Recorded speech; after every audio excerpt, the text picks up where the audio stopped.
विद्यार्थी मित्र, आपण मागच्या 2 व्हिडिओमध्ये कल्टिवेशन प्रॅक्टिसेस ऑफ टोबॅको हे क्रॉप आपण पूर्ण केलेलं आहे. आज आपण पोटॅटो क्रॉपच्या cultivation practices from ecological factors up to the harvesting हे आपण पूर्ण करणार आहोत. जसं इतर क्रॉपमध्ये botanical name, family, origin, importance आणि अदर इन्फॉर्मेशन जशी होती तशीच याही क्रॉपमध्ये आपल्याला हे आस्पेक्ट शिकायचे आहेत. पोटॅटो क्रॉप म्हणजेच आपण ह्याला बटाटे असं म्हणतो मराठीमध्ये. आपल्या भाषेमध्ये आपण लोकल लँग्वेजमध्ये आपण ह्याला पोटॅटो म्हणजेच आपण ह्याला बटाटे असं म्हणतो. आता याचं बॉटनिकल नेम आहे Solanum tuberosum. It belongs to family Solanaceae and it is originated from 2 different places, that is South America, in 2 different places. First, Indian highlands of Peru and Bolivia, and second place is Chile and some islands of western coast of South America. आता या potato क्रॉपमध्ये जरी 2 origin असले तरी सुद्धा आपल्याला या क्रॉपमध्ये जेव्हा आपल्याला potato botanical name of potato crop is dash असा प्रश्न जेव्हा क्वेश्चन नंबर फर्स्टमध्ये फिल इन दी ब्लँक्सला विचारला जाईल त्यावेळी आपल्याला फक्त साऊथ अमेरिका एवढाच शब्द लिहायचा. म्हणजेच या क्रॉपचं ओरिजिन हे साऊथ अमेरिका आहे. जरी अमेरिकेमधल्याच 2 प्लेसेसमधून 2 ठिकाणाहून याचं उगमस्थान असलं किंवा ओरिजिन असलं तरी आपल्याला लिहिते वेळी किंवा क्वेश्चन नंबर फर्स्ट ए मध्ये फिल इन दी ब्लँक्सला जर विचारलं तर साऊथ अमेरिका एवढं लिहिलं तरी सफिशियंट आहे. This crop was introduced into Europe in about 1550 AD and it was introduced in India by Portuguese at the end of 16th century. आता actually आपल्याकडचं हे जे क्रॉप आहे हे पीक आपल्याकडचं नसल्यामुळं हे पीक आपल्याकडे कसं आलं तर जेव्हा आपल्याकडे पोर्तुगीज आले होते भारतामध्ये त्या पोर्तुगीजांनी आपल्याकडे हे 16व्या शतकामध्ये आपल्याकडे हे क्रॉप आपल्याकडे इंट्रोड्यूस झालं. आता यानंतर ही क्रॉप आपण ह्याची का लागवड करायचं, ह्या क्रॉपचं किंवा ह्या पोटॅटो कल्टिवेशनचं काय इम्पॉर्टन्स आहे, काय महत्त्व आहे की जेणेकरून हे क्रॉप आपण लावलं पाहिजे, लागवड केली पाहिजे, याचं कल्टिवेशन आपण केलं पाहिजे, म्हणजेच ह्याचं इम्पॉर्टन्स. आता पहिला पॉईंट इम्पॉर्टन्समध्ये असा आहे, as an article of food it ranks high. म्हणजे आपण अन्नाचा विचार केला तर ह्याचा रँक वरचा आहे. Secondly it is the richest source of starch. सगळ्यात महत्त्वाचं म्हणजे जे आपल्याकडं सोर्स आहे स्टार्च ज्याच्यापासून आपल्याला मिळतं ते पोटॅटो क्रॉप आहे. It contains proteins, minerals and vitamin B and C.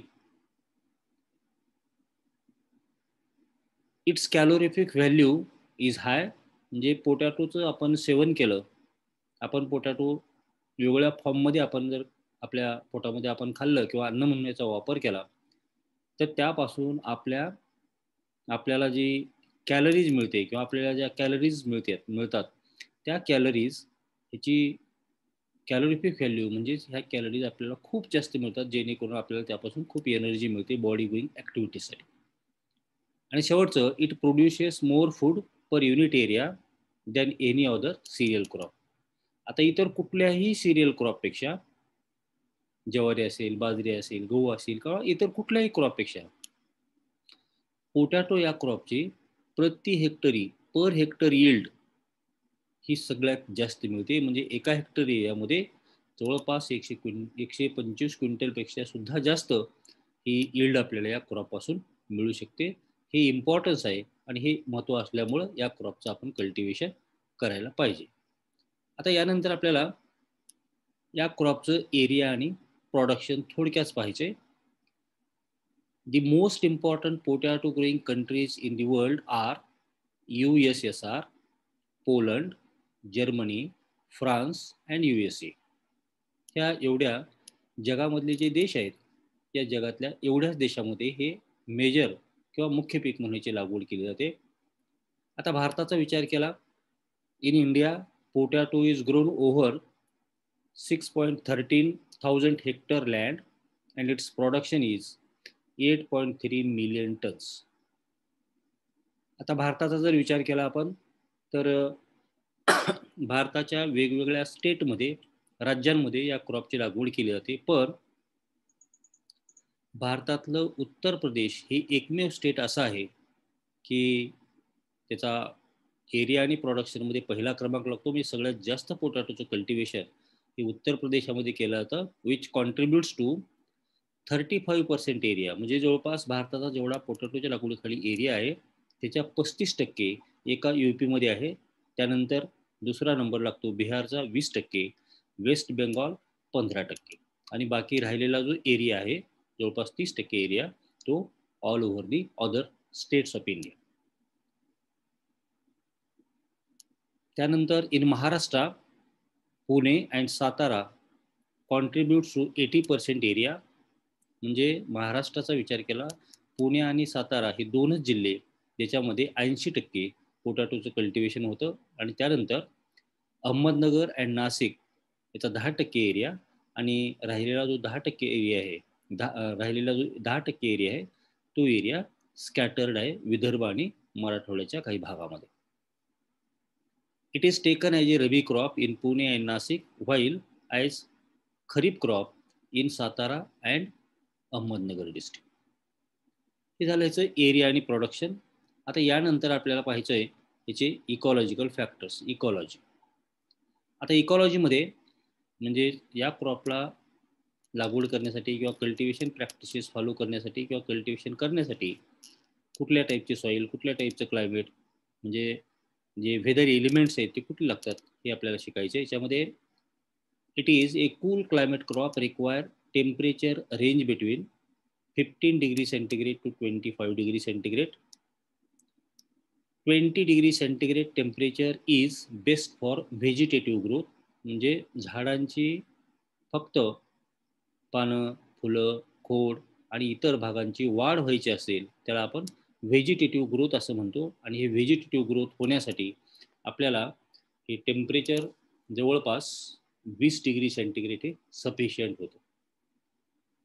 त्यानंतर 10 degree to 15 degree centigrade temperature, 10 ते 15 degree centigrade temperature it is ideal for tuber formation. म्हणजे बटाटे तयार होण्याच्या कालावधीमध्ये suitable temperature, most ideal temperature कोणता असेल, योग्य टेम्परेचर कोणता असेल, तर ती रेंज आहे 10 ते 15 डिग्री सेंटीग्रेडच्या दरम्यान. म्हणजे परीक्षेमध्ये the ideal temperature dash to dash centigrade is ideal for किंवा is suitable for potato cultivation किंवा पोटॅटो ट्यूबर डेव्हलपमेंट असा प्रश्न जरी विचारला तर परीक्षेमध्ये आपल्याला 10 ते 15 डिग्री सेंटीग्रेड आपल्याला असं लिहिता येतं. त्यानंतर potato is grown on any type of soil which are well drained and rich in humus content. पाण्याचा योग्य निचरा होणारी आणि ह्युमस कंटेंट जास्त असलेली जमीन सुटेबल असते. Loam and sandy loam soils are best for tuber development. त्या ट्यूबरचा बटाट्याचा आकार मोठा होण्यासाठी किंवा बटाट्याची वाढ चांगली होण्यासाठी सँडिलोम सॉइल्स ही चांगली असते. Potato prefer slightly acidic soil and cannot be grown on alkaline soil. And potato can be grown as irrigated as well as unirrigated crop. म्हणजे पोटॅटो कल्टिवेशन आपण कोरडो ह्याच्यामध्ये घेऊ शकतो आणि पाणी देऊन म्हणजे सिंचनाच्या खाली सुद्धा म्हणजे इरिगेटेड क्रॉप म्हणून सुद्धा आपण या क्रॉपची लागवड करू शकतो. त्यानंतर आपल्याला लँड प्रिपरेशन म्हणजेच या क्रॉपचं लागवड करण्यासाठी अगोदर जमीन कशा पद्धतीने तयार करायचं लँड प्रिपरेशन आपण शिकू. After the harvesting of previous crop, land is ploughed about 18 to 20 centimetre deep with an iron plough, म्हणजे लोखंडी नांगराच्या साह्यानं जवळपास 18 ते 20 सेंटीमीटर खोल नांगरणी करायची, जेणेकरून जमीन जास्त पोरस होईल, भुसभुशीत होईल, लूज होईल, फ्रायबल होईल आणि त्यामुळं पोटॅटोची ग्रोथ ही चांगल्या पद्धतीने होईल, त्याचा आकार वाढेल, त्याचं डेव्हलपमेंट चांगले होईल. Clods are crushed by clod crusher and बखर. About 25 to 30 cartloads of FIM per hectare is well mixed in soil by 2 cross harrowing. म्हणजे जवळपास 25 ते 30 गाड्या शेणखत हा जमिनीमध्ये लागवडीच्या पूर्वी मिसळायचा हॅरोईंग करून, आणि फायनली शेवटी land is prepared by levelling करायचं. त्यानंतर आपल्याला हे जे लागवड करतो आपण, पेरणी करतो किंवा पोटॅटोची लागवड करतो, कल्टिवेशन करतो, ते कल्टिवेशन करण्यासाठी जमीन कशी लागते, म्हणजे हे जे जमीन आपल्याला लागते, तर ती जमीन आपल्याला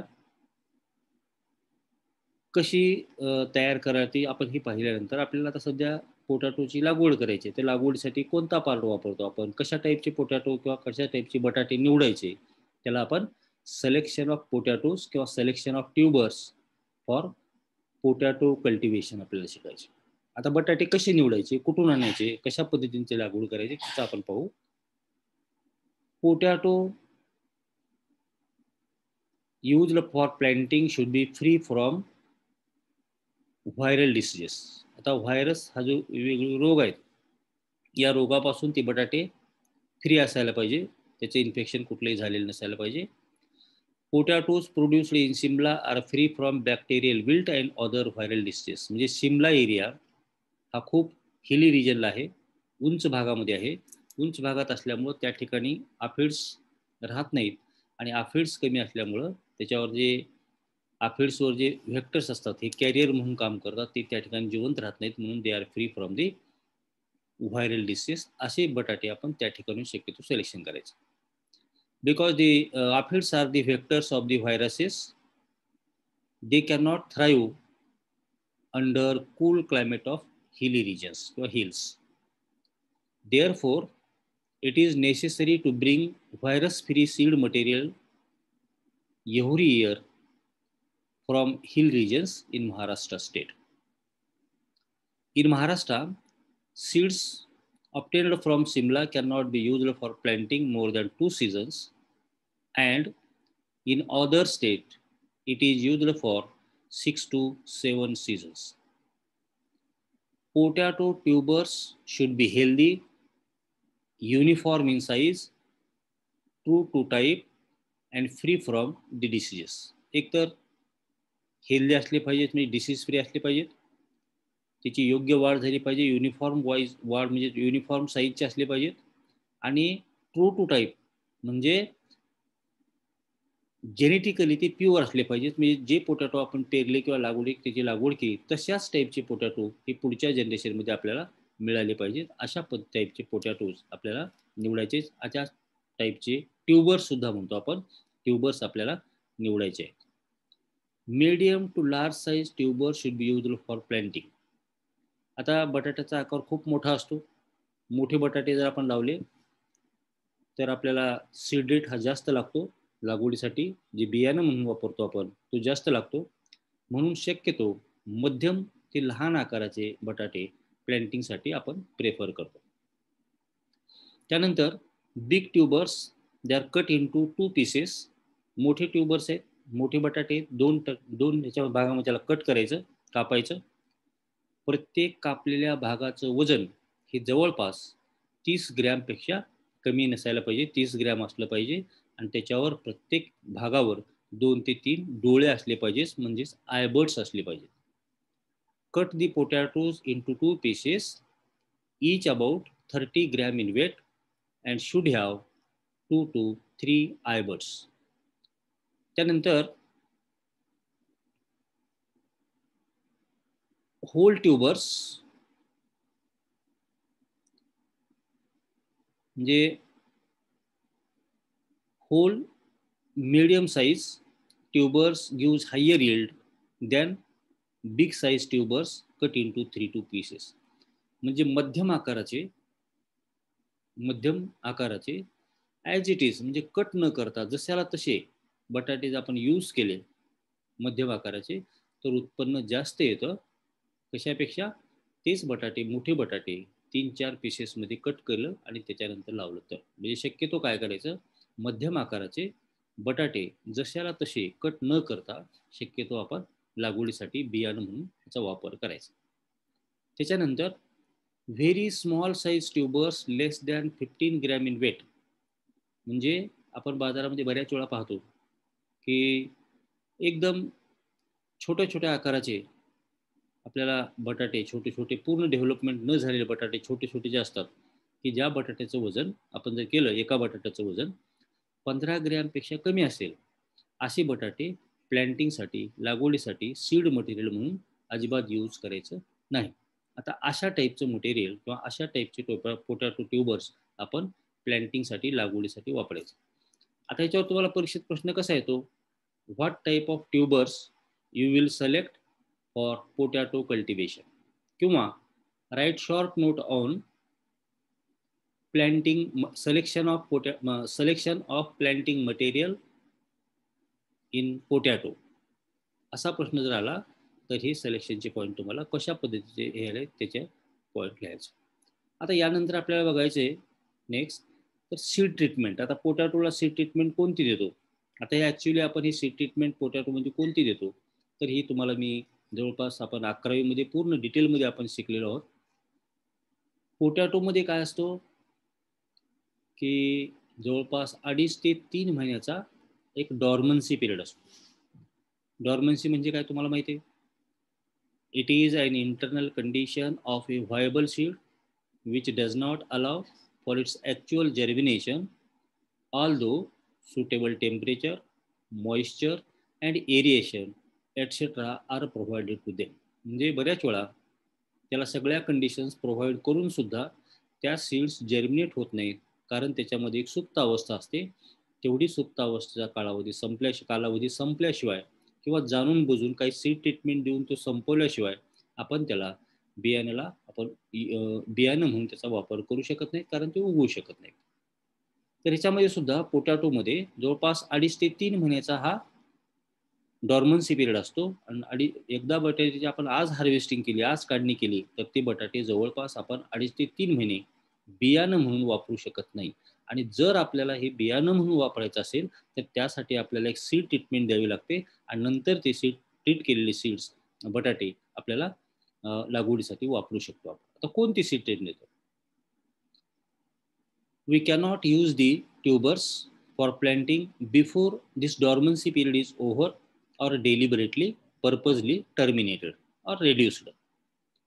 The dormancy period can be reduced by dipping cut tubers in 1% aqueous solution of thiourea for a period of 1 hour. म्हणजे बटाटे आपल्याला काढल्यानंतर लगेच 1 दिवसाला 2 दिवसाला आपल्याला जर वापरायचे असतील लागवडीसाठी तर ते बटाटे अगोदर काय करायचे, लागवडीच्या पूर्वी एका भांड्यामध्ये ॲक्वस सोल्युशन थायोयुरियाचं 1% म्हणजे 1% द्रावण तयार करायचं, सोल्युशन तयार करायचं आणि त्या सोल्युशनमध्ये हे जे बटाटे आहेत किंवा बटाटे कापलेले तुकडे आहेत ते काय करायचं, 1 तास पेरणीच्या पूर्वी त्याच्यामध्ये भिजवायचे, डिपिंग करायचं आणि त्यानंतर ते ट्यूबर्स आपण लागवडीसाठी वापरू शकतो किंवा ॲज ए सीड म्हणून आपण त्याचा वापर करू शकतो. ही सीड ट्रीटमेंट. आता ह्याच्यामध्ये प्रश्न येतो तुम्हाला, write short note on seed treatment in potato. त्यात काय लिहिणार, as the potato tubers they are having 2.5 to 3 months dormancy period. This period is over or deliberately terminated. We cannot use them for planting as a seed material. Before sowing, potato tubers are dipped in 1% solution, aqueous solution of thiourea for a period of 1 hour. असं लिहायचं. आता यानंतर या बटाट्यामध्ये आपल्याला seeded किती बटाटे घ्यावे लागतात, पेरणीसाठी जे आपण बटाटे घेतो, बटाटे निवडतो आपण, तर हे बटाटे आपल्याला किती निवडावे लागतात आपण त्याचं हे बघतो आपण. आपल्याला किती क्वांटिटीमध्ये हे बटाटे घ्यावे लागतात एका हेक्टर एरियासाठी. आता generally 15 to 20 quintals per hectare cut tubers are used for planting. म्हणजे आपण आता बटाटे काय करणार आहोत, दोन टाईपचे यूज करणार आहोत. मध्यम आकाराचे जशाला तसे आणि मोठ्या आकाराचे कट करून त्याचे दोन तुकडे करून. जर आपण एका बटाट्याचे दोन तुकडे करून जर वापर करणार असू लागवडीसाठी, तर त्यासाठी आपल्याला 15 ते 20 क्विंटल बटाटे एका हेक्टर एरियावर लागवडीसाठी पुरे होतात, सफिशियंट होतात. आणि जर आपण मध्यम आकाराचे आयजीटीज होल ट्युबर्स म्हणजेच कट न करता आपण वापरणार आहोत, तो थोडेसे जास्त लागतात. म्हणजे त्याचा सीड रेट आहे जवळपास 15 ते 22.5 क्विंटल पर हेक्टर. म्हणजे generally 15 to 20 quintals per hectare cut tubers are required for planting. And secondly, when whole tubers are used for planting, then seed rate should be 15 to 22.5 quintals per hectare हा seed rate आपल्याला लागतो. त्याच्यानंतर आपल्याला next aspect पाहायचा आहे, त्याला आपण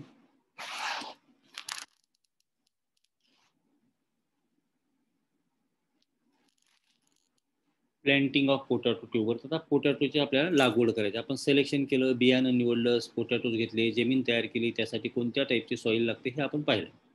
आता ॲक्च्युअल आपल्याला त्याची लागवड करायची आहे, प्लॅन्टिंग करायची. आता प्लॅन्टिंग करताना काय करावं लागतं अगोदर आपल्याला, furrows are open about 35 to 45 centimetre wide with the wooden plough. म्हणजे वाफ हे तयार करावं लागतात आपल्याला अगोदर, सऱ्या तयार करावं लागतात. सऱ्या आणि वरंबे असं म्हणतो, रिजेस आणि फरोज, म्हणजे मोठे फरोज तयार करायचं.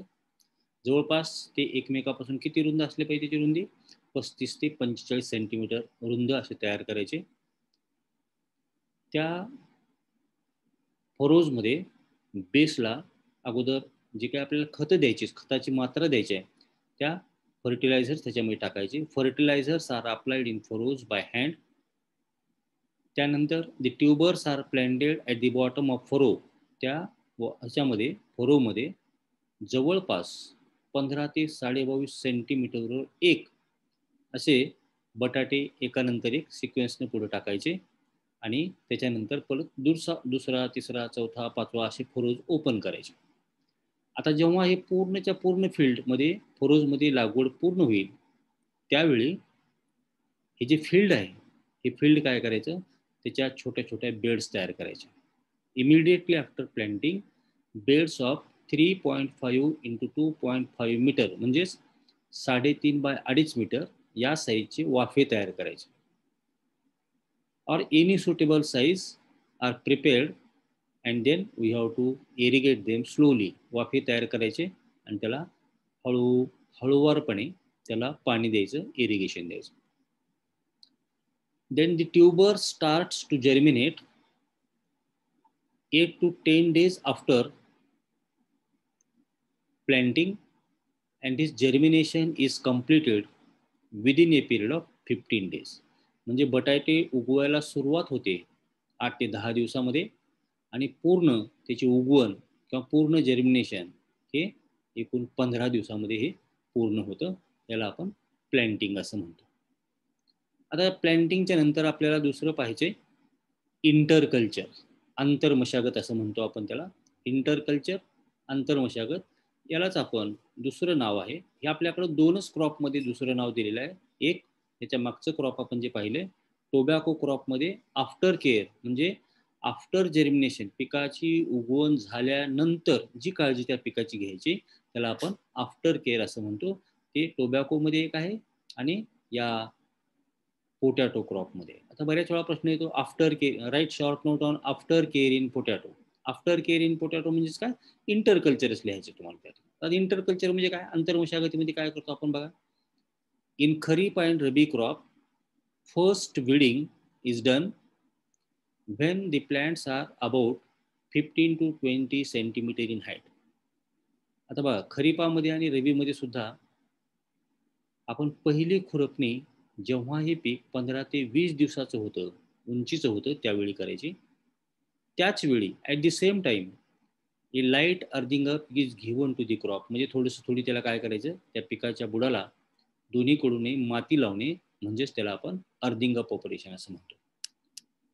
त्यानंतर सेकंड हँड विडिंग म्हणजे दुसरी खुरपणी is given 3 weeks after first hand weeding. म्हणजे पहिली खुरपणी झाल्याच्या नंतर जी दुसरी खुरपणी आपण देतो ती 3 आठवड्यानंतर द्यायची. पहिल्या खुरपणीच्या 3 आठवड्यानंतर दुसरी खुरपणी करायची. त्यानंतर पहिली अर्थिंग अप कधी केली आपण? जेव्हा पहिली हँड विडिंग केली त्यावेळी. आणि आता second earthing up is done when the crop has just started the formation of tubers. आता दुसऱ्यांदा माती केव्हा लावायची? जेव्हा हे बटाटे तयार व्हायला सुरुवात होते त्यावेळी काय करायचं? दुसऱ्यांदा त्याला माती लावायचं, म्हणजे second earthing up operation follow करायचं. आता हे अर्थिंग अप ऑपरेशन का फॉलो करायचं? Earthing up helps to support the plants and to cover the developing tubers with soil.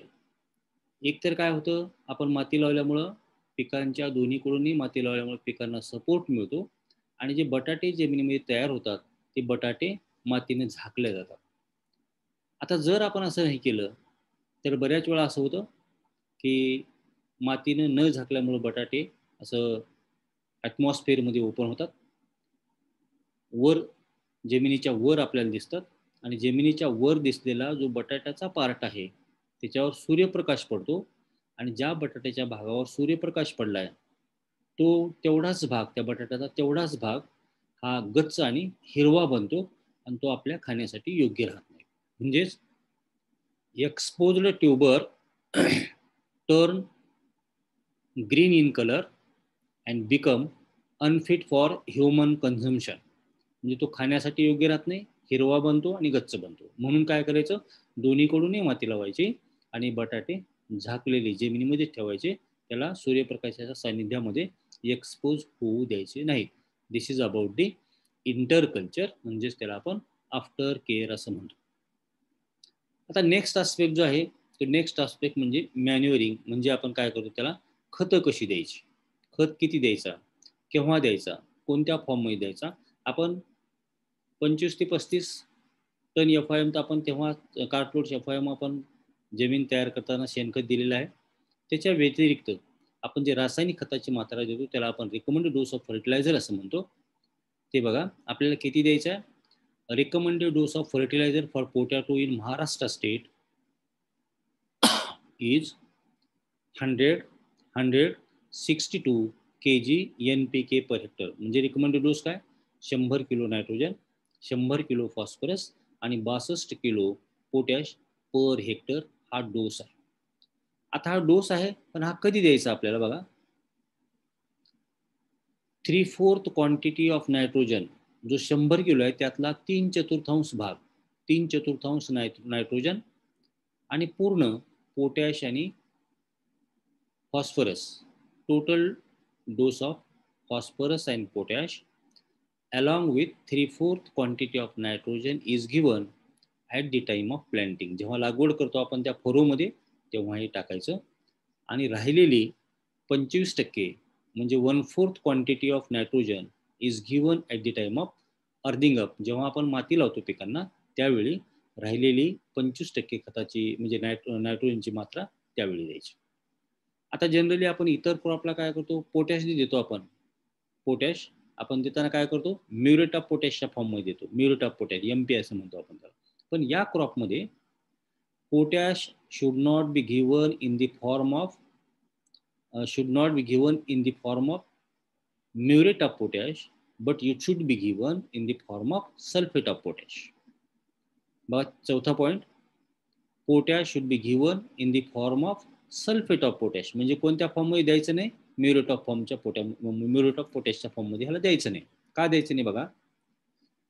Potash should not be given in the form of muriate of potash as it affects adversely on quality of potatoes. म्हणजे बटाट्याची जी प्रत आहे, बटाट्याची जी quality आहे ती चांगली तयार होत नाही, चांगल्या प्रतीचे बटाटे तयार होत नाहीत जर पिकांना आपण पोटॅश हा म्युरेट ऑफ पोटॅशच्या फॉर्ममध्ये दिला. तर त्यासाठी आपल्याला या ठिकाणी पोटॅश कशाच्या फॉर्ममध्ये द्यायचा आहे, तर सल्फेट ऑफ पोटॅशच्या फॉर्ममध्ये द्यायचं.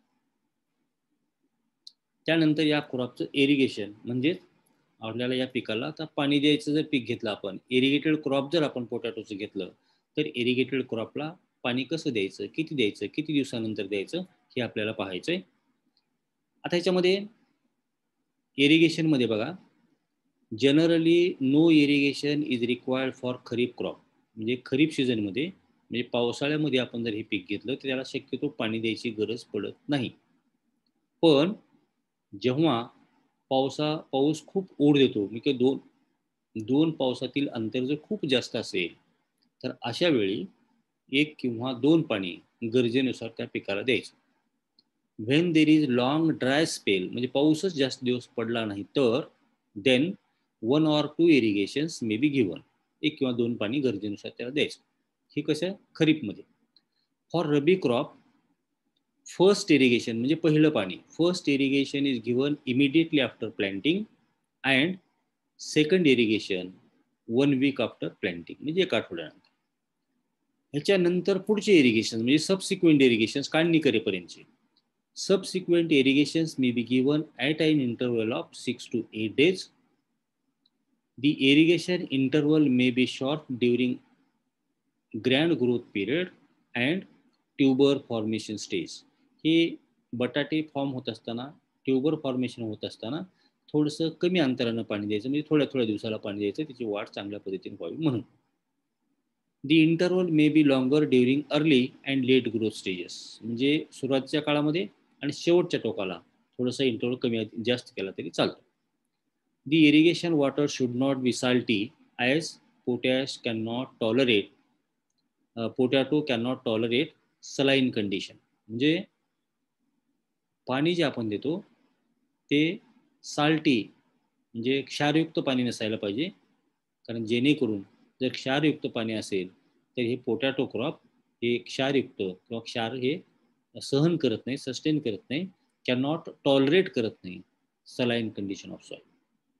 आणि शेवटचा भाग इरिगेशनमधला, फ्रॉम प्लॅन्टिंग टू हार्वेस्टिंग, म्हणजे ज्या दिवशी लागवड करणार त्या दिवसापासून ते पोटॅटो क्रॉपची पूर्ण वाढ होऊन लागवड झाल्याच्या नंतर त्याची काढणी करेपर्यंत, म्हणजे थ्रूआउट त्याचा लाईफ स्पॅन, या क्रॉपला एकूण आपल्याला 8 ते 10 वेळा पाणी द्यावं लागतं. It require 8 to 10 irrigations from planting to harvesting.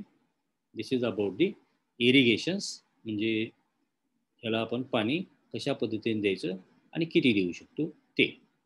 आता याच्यामध्ये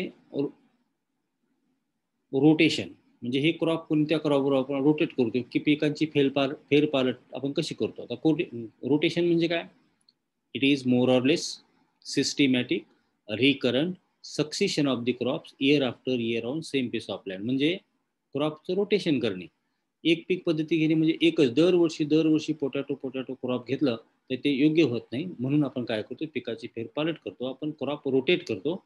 आणि क्रॉप रोटेशन या पोटॅटोमध्ये कसं फॉलो करायचं ते आपण शिकू. In Maharashtra rotation followed is bajra in kharif and potato in rabi. खरीपामध्ये बाजरी घ्यायची, रबी सीझनमध्ये पोटॅटो घ्यायचे. आता दुसऱ्या स्टेट्समध्ये rotation followed is green manuring crop और ग्राउंडनट क्रॉप और मेज क्रॉप इन खरीप. या खरीपामध्ये खरीप सीझनमध्ये या तिन्हीपैकी कुठलंही एक क्रॉप आणि त्यानंतर रबी सीझनमध्ये पोटॅटोची लागवड करायची. Where kharif potato is taken, it is followed by rabi jowar और व्हीट. जेव्हा आपण खरीप सीझनमध्येच पोटॅटोची लागवड करत असू तर त्यावेळी रबी सीझन नंतर पोटॅटोची हार्वेस्टिंग केल्याच्या नंतर काय करायचं, रबीमध्ये एक तर रबी जवार घ्यायची किंवा व्हीट क्रॉपची गव्हाची लागवड करायची. आता इन निलगिरी एरिया, तामिळनाडू स्टेटमध्ये एक निलगिरी नावाचा एरिया, त्या ठिकाणी पोटॅटो खरीपमध्ये घेतात आणि त्यानंतर व्हीट क्रॉप हे रबी सीझनमध्ये घेतात. अशा पद्धतीनं पोटॅटो क्रॉपमध्ये पिकाचं रोटेशन म्हणजे अदलाबदल रोटेशन आपण फॉलो करतो. आता यानंतर या क्रॉपचं पेस्ट आणि डिसीजेस म्हणजे रोग आणि कीड असं म्हणतो आपण याला. याच्यामध्ये आपल्याला अगोदर आपण पेस्ट बघू. पहिला पेस्ट आहे पोटॅटो ट्युबर मॉथ. त्या पेस्टचं जे कंट्रोल मेजर आहे आपण ऑलरेडी शिकलेलो आहोत त्या ह्याच्यामध्ये. तर हे या ठिकाणी पोटॅटो ट्युबर मॉथचं control measure. Dust the tubers with 5% DDT at the rate of 90 to 150 gram per 1 quintal of potato. म्हणजे एका क्विंटल पोटॅटो आपल्याला स्टोअर करायचे असतील, 1 क्विंटल पोटॅटो स्टोअर करत असतं ना, किंवा पोटॅटोवर काय करायचं, जवळपास 5% DDT 90 ते 150 ग्रॅम एका क्विंटलसाठी वापरायचं, किंवा पिकावर फवारणी करायची, म्हणजेच आपण spray the crop with monocrotophos. Monocrotophos हे औषध आहे, कीटकनाशक आहे, त्याची इमल्सिफाईड कॉन्सन्ट्रेशन 40 आहे. ते काय करायचं, 1.25 लिटर म्हणजे 1.25 लिटर जवळपास 500 लिटर पाण्यामध्ये त्याचं द्रावण तयार करायचं, सोल्युशन तयार करायचं, आणि मग त्याची फवारणी त्या क्रॉपवर करायची. दुसरा पेस्ट आहे कट वर्म. हा जो कट वर्म आहे, हा कटवर्म पेस्ट कंट्रोल करण्यासाठी आपल्याला 2 कंट्रोल मेजर्स आहेत.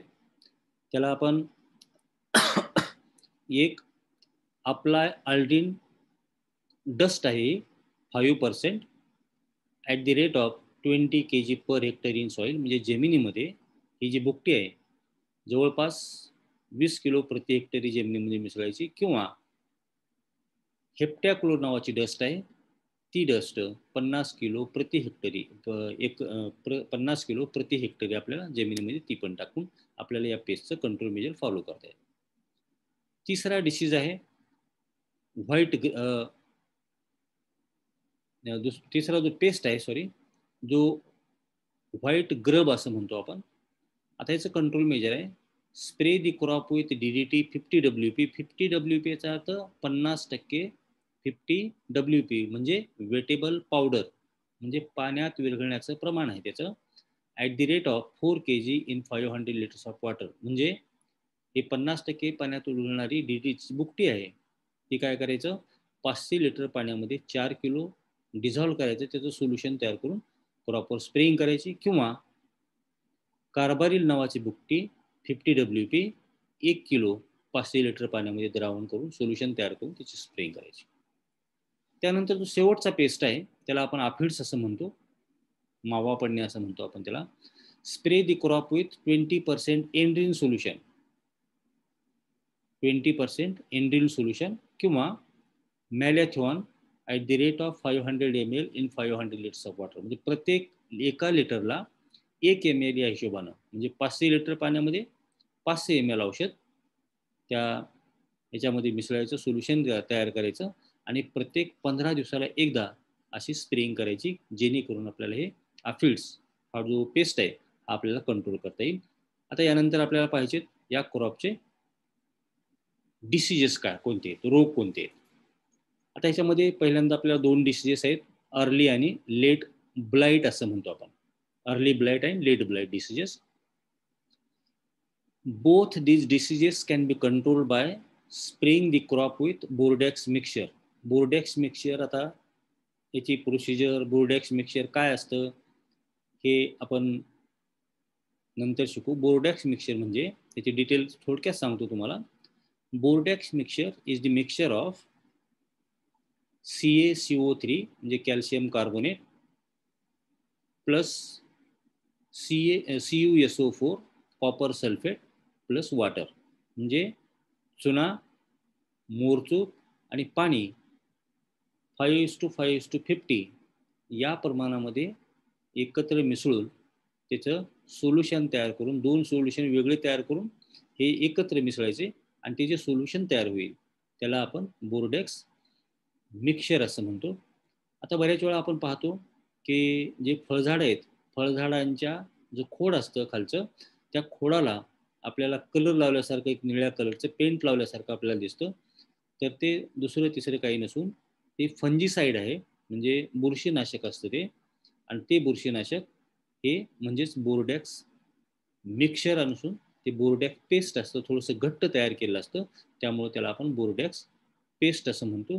आणि जर आपल्याला पिकावर स्प्रेइंग करायची असेल, फवारणी करायची असेल, तर त्याला आपण काय म्हणतो, बोर्डॅक्स मिक्सचर असं म्हणतो.